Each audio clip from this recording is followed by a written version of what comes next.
tulisan gitu. Nah orang itu kan nunggu jawaban, Pak Ustadz. Terus katanya apa? Karena dia nggak kedengaran jawabannya dari dia itu, pikirannya negatif. Nah itu gimana Pak Ustadz? Sebetulnya itu kalau salam ditulis di situ di SMS gitu salam. Terus yang jawab itu kan mungkin orang itu tanggung lagi ngaji atau cuma jawab di hatinya gitu. Dia jawab di hatinya. Nah itu gimana hukumnya Pak Ustadz? Ya Bu Esi, terima kasih. Pertanyaan yang sangat bagus. Pertama, ketika kita sedang mengaji, kita punya etika ketika kita sedang mengaji. Saya biasa ada rutinan pengajian ketika saya datang telat rutinan pengajian dalam artian susunan acara sudah mulai mengalir ketika misal sedang tahlil atau sedang melakukan sesuatu yang tidak layak untuk diganggu oleh orang yang baru datang. Itu sebaiknya kayak saya lakukan datang langsung duduk, apalagi sedang doa, sedang di acara pengajian sedang doa, saya datang langsung saja duduk ikut doa, amin amin. Sedang tahlil langsung ikut tahlil. Nanti kira-kira sesuatu yang sudah pas, semisal pergantian acara atau acara sambutan, itu kan layak untuk musafaha bersalaman. Itu satu, ada etikanya. Yang kedua, ketika dalam satu majelis, semisal di sana ada orang tua, ada kiai sepuh dan kiai yang lain, tentunya kita harus mendahulukan kiai yang paling sepuh.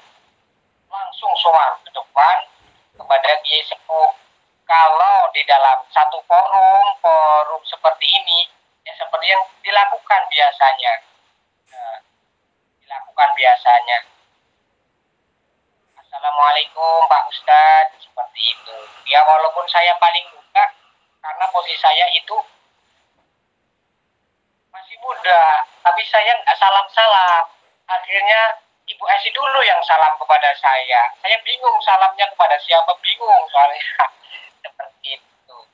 Nah, tapi kalau sudah terlanjur, misal seperti Bu Esi, ada salam, Ibu Esi sudah dalam keadaan mengaji, ya nggak harus dijawab, dijawab dengan menggunakan balasan mengetik, tidak harus, cukup dijawab ada SMS salam, Waalaikumsalam, yang artinya keselamatan juga semoga untuk kamu yang telah mengirimkan salam kepada saya melalui SMS. Itu kewajibannya mengaji. Karena apa? Salam itu harus bergandengan. Tidak boleh salam itu assalamualaikum, ada orang salam sudah 1 menit baru dijawab. Itu sudah hilang pahala kewajiban menjawab salam. Kecuali baru lihat ada SMS, ada salam atau suara, kiriman suara, sudah 1 jam baru tahu, yang baru kita jawab. Jadi salam SMS itu jawabnya dalam keadaan darurat boleh menggunakan lisan saja, Waalaikumsalam, itu boleh, yang penting doanya kita sampai. Yang kedua, yang lebih baik agar yang mengirimkan salam melalui SMS itu juga hatinya legowo, hatinya itu tidak bertanya-tanya, kita jawab kalau memungkinkan. Tapi harus sambung, janganlah entar dulu daripada entar dulu lebih baik Waalaikumsalam dan biarkan. Waalaikumsalam dan biarkan. Itu satu. Ibu Esi sudah benar, jangan pakai hati, jawab saja pakai lisan, Waalaikumsalam. SMS, Assalamualaikum, Waalaikumsalam, saya sedang ngaji.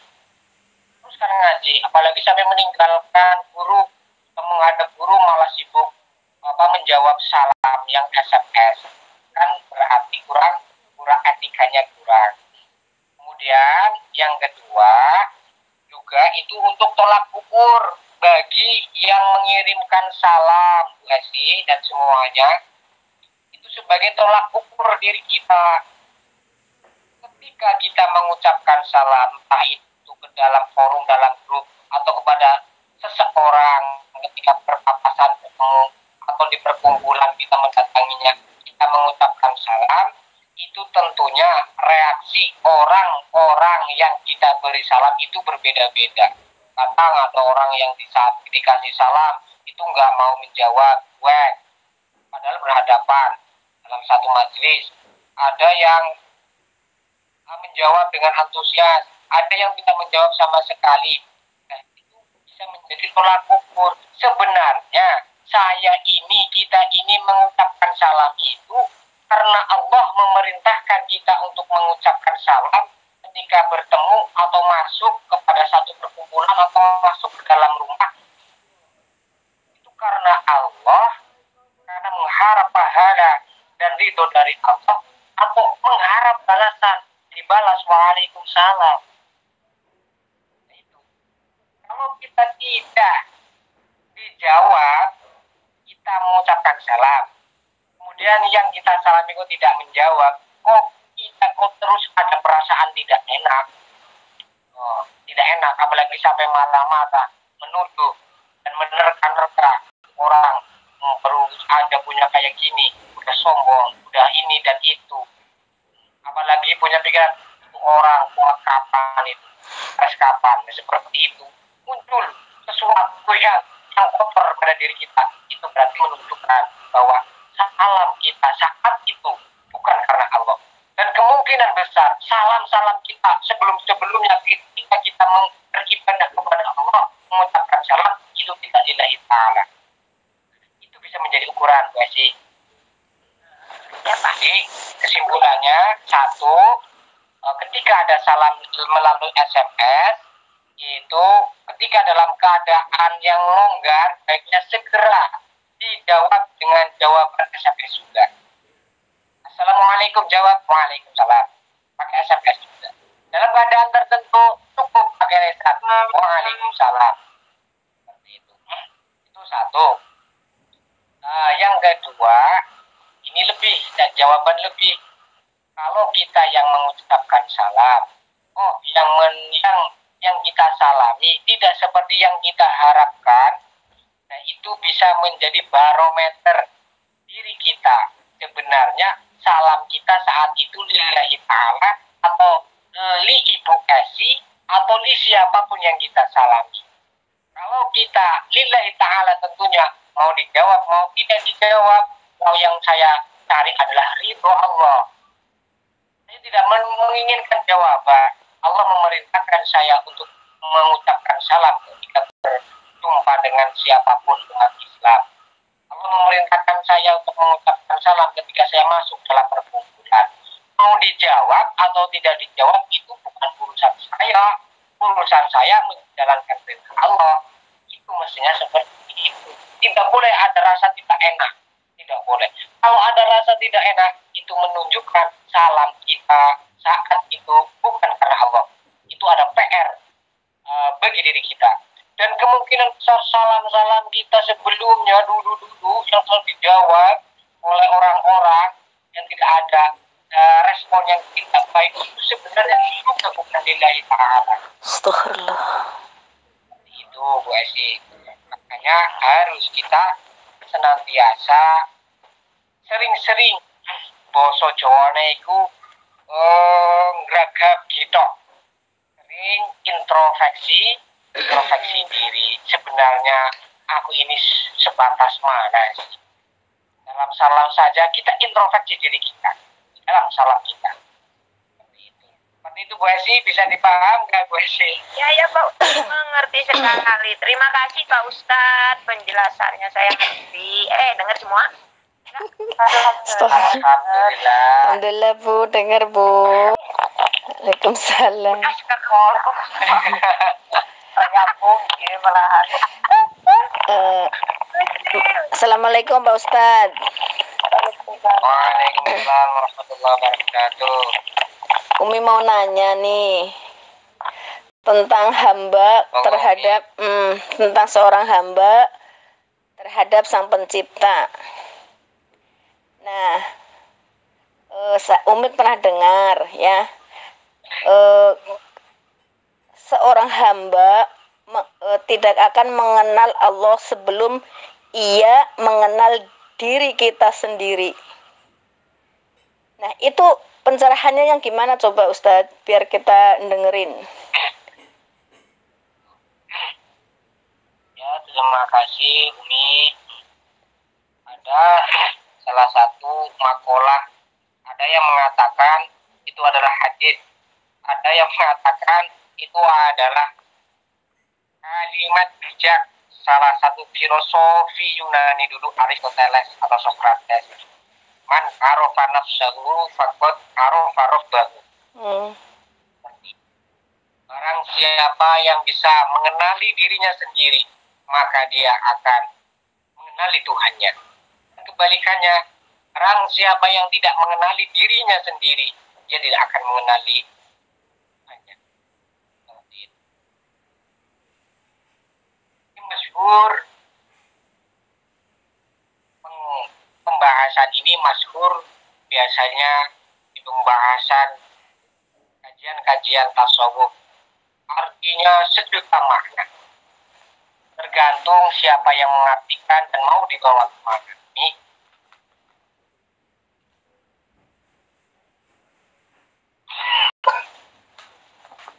cuman secara sederhananya, kalau saya ulangi, barang siapa yang mengenali dirinya,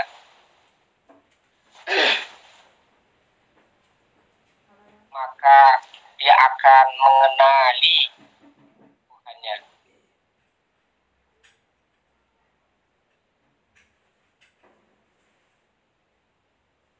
Dan barang siapa yang tidak mengenali dirinya, maka dia tidak akan mengenali Tuhannya.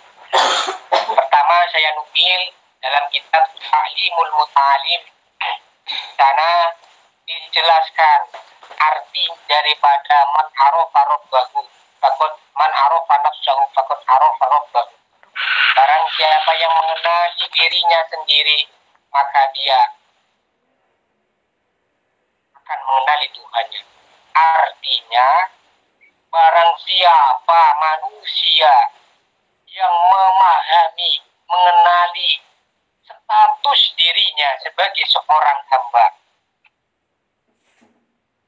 karena insya Allah dan Allah ciptakan manusia dalam keadaan lemah, bahwa mengetahui, mengenali dirinya, sadar, dia hidup kesadarannya terhadap hakikat dirinya adalah manusia yang lemah, yang dilahirkan dari sesuatu yang hina, dari air yang hina, dari jalan yang hina sama dengan jalan keluarnya kotoran, yang tidak memiliki kemampuan apa-apa, tidak memiliki pengetahuan apa-apa, tidak ada upaya, tidak ada daya kecuali daya dan upaya dari Allah,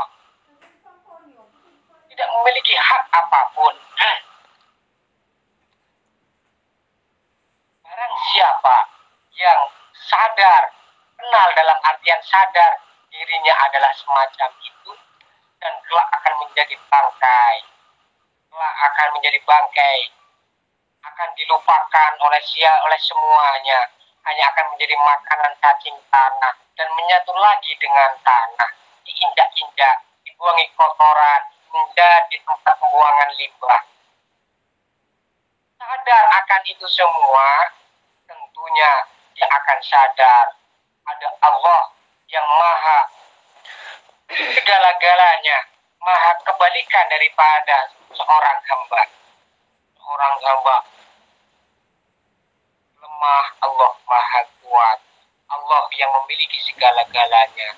Allah yang maha suci. Allah yang maha segala-galanya, langgeng, memiliki penuh cinta kasih dan segala-galanya terlimpahkan kepada hamba hambanya pada manusia. Itu arti sederhana seperti itu. Manusia yang menyadari kelemahannya, menyadari kerendahannya, bangkit kesadaran itu dari hati yang terdalam, sehingga boso Jawa nek kowe kaya tembelek nang jero pacaran iki rumangsane awake dhewek itu kaya lir kadyo tembelek ana ing pacaran. Tembelek kuwi kotoran ayam padha di pacaran itu pembuangan limbah pada sumur-sumur gitu. Menyadari dirinya seperti itu, maka dia akan menyadari bahwa Allah lah segalanya. Berarti apa? Manusia untuk mengenali dirinya dia harus merendahkan dirinya serendah-rendahnya. Serendah-rendahnya. Makanya tidak ada nabi yang kemudian dia menjadi mulia diterima di kalangan manusia, diterima di kalangan manapun sebelum dia dihinakan. Betapa Nabi Muhammad di awal kenabiannya beliau sangat dihinakan. Dia sangat dihinakan, tidak diterima, dilempar dan lain sebagainya. Kehinaan, terhina yang luar biasa untuk menguji kesabarannya, menghinakan dirinya. Sehingga setelah itu Allah mengangkat derajatnya di mata manusia, di dunia, bahkan di akhirat, di bumi, bahkan di langit mulia.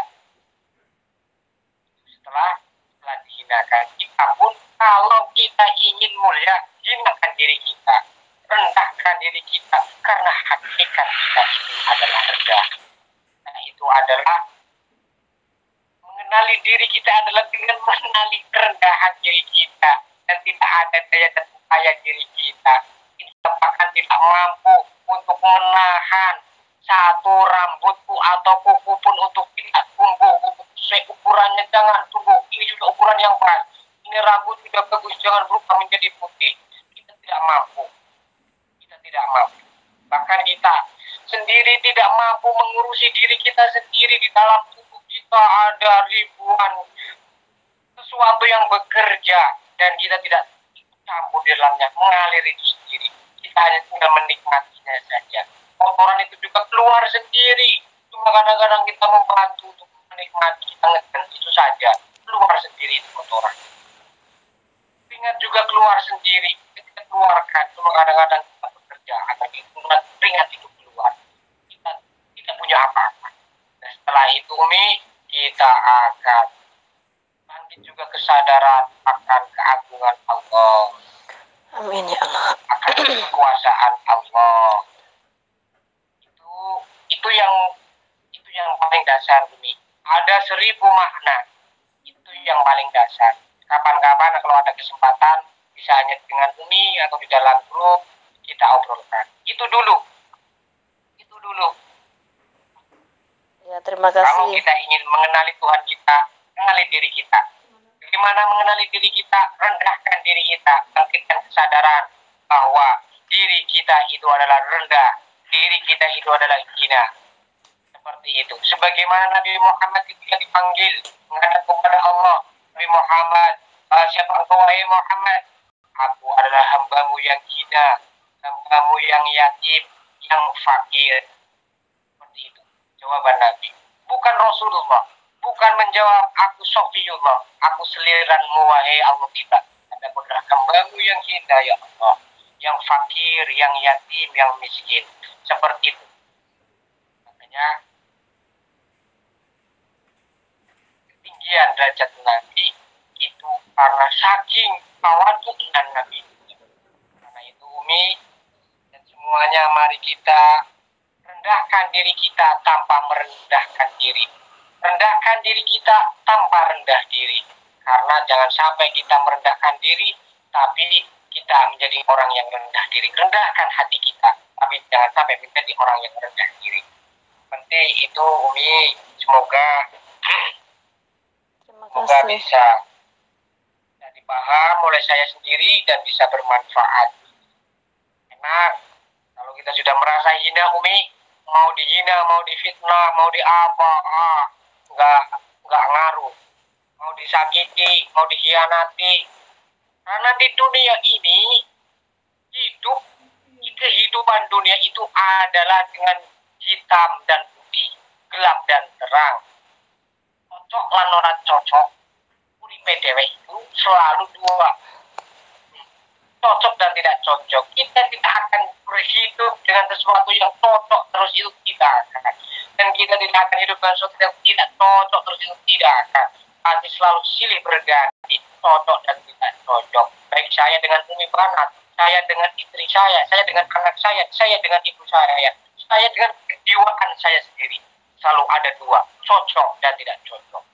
Makanya lamoy itu semua kita mulai dengan kita merasa kita punya apa-apa.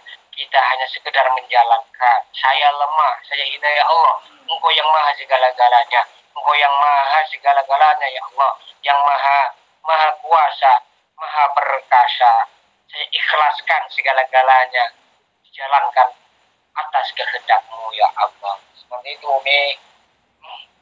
Terima kasih Tan. Ada yang tanya, mau ada yang tanya enggak? Nanti saya tanya lagi nih. Kan tadi janjinya dua Umi pertanyaannya. Oh gitu ya, udah dulu.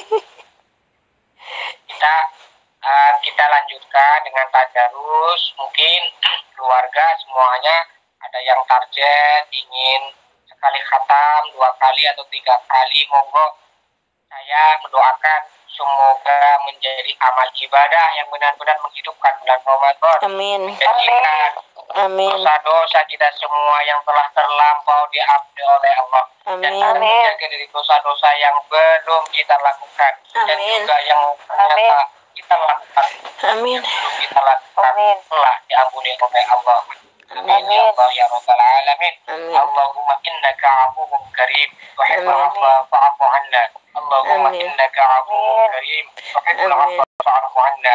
Allahumma innaka afuwwun karim tuhibbul Amin. afwa fa'fu 'anna ya karim rahmatika ya arhamar Amin. rahimin. Amin. Mohon maaf semuanya, Umi dan semua para maghfirah yang ikut hadir pada malam hari ini.